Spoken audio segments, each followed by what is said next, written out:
Judith. Welcome to Meet the Brains. I was wondering if you could tell us a little bit about your research interests. Hello, Paula. Thanks. Well, my work is basically based on how the human brain processes emotional information, or especially fearful information, threatening information, and across different sensory modalities. That's basically what my research is about.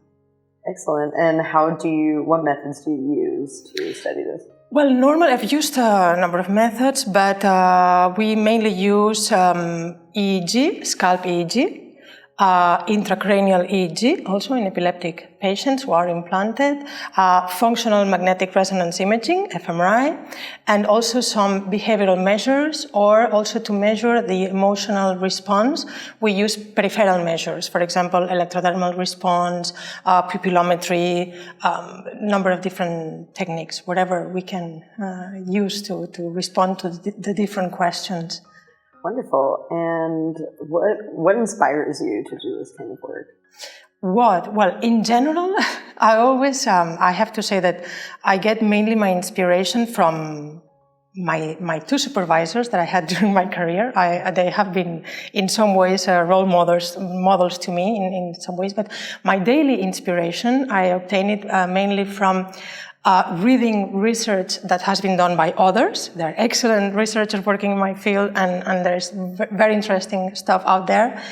But not only, so I think the most important point is that it's not only in my own field, but also in other fields. That's where I get my inspiration from sometimes. Or when you go to a talk in another field or another discipline even, sometimes someone said one sentence or some idea that I find it very interesting, then I write it down, and this is very, very inspiring. I also get inspiration, believe it or not, from teaching. Teaching inspires me very much and gives you ideas, and then, okay, we should, I wonder why this is done like this or like that. Yeah. Perfect. Well, it seems like you have a very rich career in this sense. So what would you say is the best thing that has happened in your career? The best thing, well, there are many good things that happened during my career, but perhaps the most important thing that happened in my career was starting it, being able to start it, having the opportunity to do my PhD. And also there was, I will always remember, there was this one paper that I read by coincidence, by chance, one day at the beginning of my PhD that actually made me be fascinated about this topic. So ever since I read this paper, this very single paper, then I started being fascinated about this topic. Great. And so how many countries maybe have you visited throughout the course? How many countries?